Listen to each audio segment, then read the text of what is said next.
Hello all, welcome back to my channel. எல்லாரும் எப்படி இருக்கீங்க? எப்படி எக்ஸாம் ப்ரிப்பேர் பண்ணிட்டு இருக்கீங்க? நான் ஒரு வழியா சைக்காலஜியோட யூனிட் 2 கம்ப்ளீட் பண்ணியிருக்கேன். அது புக் என்கிட்ட மெட்டீரியல் இல்லை, நான் நெட்டில் ரெஃபர் பண்ணி தான் படிச்சிருக்கேன். இந்த வீடியோவில் வந்து இந்த 5 டாப்பிக்கையும் நான் எந்த யூடியூப் சேனல் ரெஃபர் பண்ணி படித்தேன், என்ன மாதிரி நோட்ஸ் எடுத்தேன் அப்படின்னு உங்களுக்கு சொல்கிறேன். வீடியோ கொஞ்சம் லென்த்தாக தான் இருக்கும்.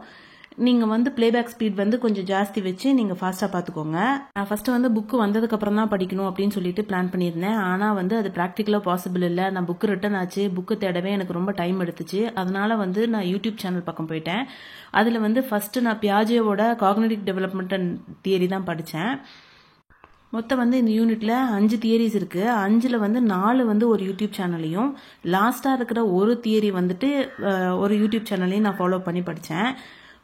ஃபர்ஸ்ட் பார்த்த யூடியூப் சேனல் எதுன்னு கேட்டிங்கன்னா ட்ரெயின் த டீச்சர் அப்படின்ற யூடியூப் சேனல். இது வந்து பார்த்தீங்கன்னா ஒரு டேப்லெட் காலம் மாதிரி போட்டு கிறிஸ்பாக என்ன தேவையோ பாயிண்ட்ஸை மட்டும் கரெக்டாக எனக்கு சொல்லியிருந்தாங்க. அதனால எனக்கு அந்த சேனல் ரொம்ப பிடிச்சிருந்தது. அதனால அதை ஃபாலோ பண்ணி படிச்சுட்டேன். பிஎட் வந்து இங்கிலீஷ் மீடியமில் படித்ததுனால எனக்கு அது ஃபாலோ பண்ணுறது ஈஸியாக இருந்துச்சு. நான் அதனால இங்கிலீஷ் மீடியமாக பார்த்து ஃபாலோ பண்ணிக்கிட்டேன். இந்த சேனல் வந்து இங்கிலீஷில் தான் நடத்துனாங்க. பட் சம்டைம்ஸ் அங்கங்கே ஹிந்தி வரும். எனக்கு பாயிண்ட் என்னவோ அது கரெக்டாக கிடைச்சதுனால அதை நான் ஃபாலோ பண்ணிக்கிட்டேன்.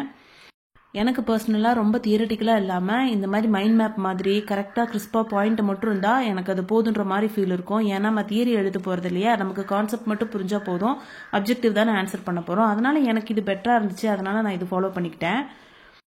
நெக்ஸ்ட் வந்து பார்த்தீங்கன்னா Erikson theory of psychosocial development, அந்த டாப்பிக்கையும் நான் அதே யூடியூப் சேனல் ட்ரெயின் த டீச்சர்ன்ற யூடியூப் சேனல் தான் பார்த்து படித்தேன். எனக்கு வந்து இந்த டாபிக் ரொம்ப சாட்டிஸ்ஃபைங்காக இருந்துச்சு. ஏன்னு கேட்டிங்கன்னா ஒரு டேப்லெட் காலம் போட்டு என்ன தேவையான பாயிண்ட்ஸ் வந்து கரெக்டாக இருந்துச்சு. நான் வந்து திருப்பி ரிவிஷன் பண்ணுறதுக்கும் அதை திருப்பி படிக்கிறதுக்கும் எனக்கு இது ஹெல்ப்பாக இருந்தது. அதனால் நான் இதை ஃபாலோ பண்ணேன். என்னால் இந்த யூனிட் மட்டும்தான் நெட்டில் ரெஃபர் பண்ணி படிக்க முடியும்னு நினைக்கிறேன். அடுத்தடுத்த யூனிட்ஸ் எப்படி இருக்கும் அப்படின்னு எனக்கு தெரியல. நெட்டில் எந்த அளவுக்கு நமக்கு அவைலபிளாக இருக்கும் அப்படின்னு தெரியல. ஏன்னு கேட்டிங்கன்னா எல்லாமே கிறிஸ்பா பாயிண்ட் ஒரு 10 மினிட்ஸ் 15 மினிட்ஸ் வீடியோவாக தான் வருது. ரொம்ப லென்த்தி வீடியோஸ் எதுவுமே வர்றதில்ல. நம்ம இதில் கான்செப்ட் மட்டும் புரிஞ்சுக்கிட்டா போதுமா, எந்த அளவுக்கு எக்ஸாம் பாயிண்ட்ஸ்க்கான கீ பாயிண்ட்ஸ் அதில் கிடைக்கும் அப்படின்னு எனக்கு தெரியல. இதெல்லாம் வந்து பார்த்தீங்கன்னா ஒரு எக்ஸ்பெரிமெண்ட் மாதிரி தியரி மாதிரி வருது. அதனால வந்து நமக்கு கான்செப்ட் என்னன்னு கிளியராக தெரிஞ்சிடும். அதனோட ஸ்டேஜஸ் இருக்குது. நம்ம ஸ்டேஜஸ் வச்சு நம்ம படிச்சுக்கலாம். அடுத்து வந்து Kohlberg theory of moral development, இந்த டாப்பிக்கையும் நான் ட்ரெயின் த டீச்சர் அப்படிங்கிற யூடியூப் சேனல் தான் பார்த்து படித்தேன். இது வந்து ஒரு ஸ்டாஃப் நடத்தும் போது அவங்க கிளியராக தனித்தனியாக ஹைலைட் பண்ணி டேப்லெட் காலம்லாம் போட்டு சொல்லி கொடுக்கும்போது எனக்கு அது படிக்கவே இன்ட்ரெஸ்டிங்காக இருந்துச்சு. அதனால எனக்கு ஒரு டாபிக் ஃபர்ஸ்ட் பியாஜே பார்த்தோன்னே எனக்கு அடுத்தடுத்த டாபிக் அதில் வந்துட்டே இருந்ததுனால நான் அதை அப்படியே ஃபாலோ பண்ணிக்கிட்டேன்.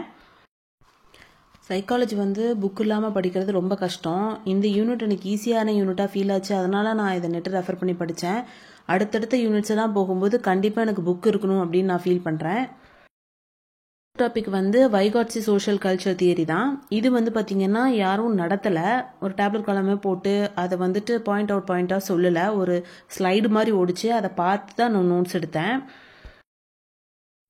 எனக்கு அதை பார்க்கும்போது படிக்கும்போதே புரிகிற மாதிரி இருந்துச்சு. அதனால் அதை ஒவ்வொரு பாயிண்ட்டையும் நான் ஒரு ஸ்லைடையும் பாஸ் பண்ணி வீடியோ பாஸ் பண்ணி அதை படிச்சுட்டு அதுக்கப்புறம் எனக்கு தேவையான பாயிண்ட்ஸ் நான் நோட்ஸ் எடுத்துக்கிட்டேன்.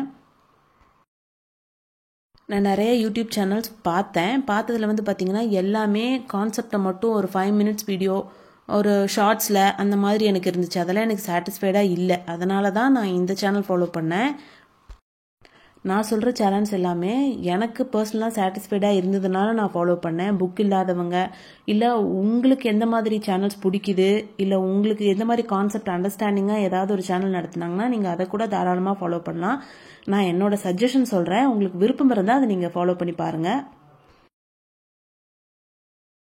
லாஸ்ட் ஒன் வந்துட்டு எக்காலஜிக்கல் சிஸ்டம் தியரி. இது வந்துட்டு நான் என்ன யூடியூப் சேனல்னா கிருத்திஸ் டீச்சர் ஸ்கிரிப்ட் அப்படிங்கிற யூடியூப் சேனல். இது வந்து இங்கிலீஷும் நடத்திருந்தாங்க, தமிழையும் நடத்திருந்தாங்க.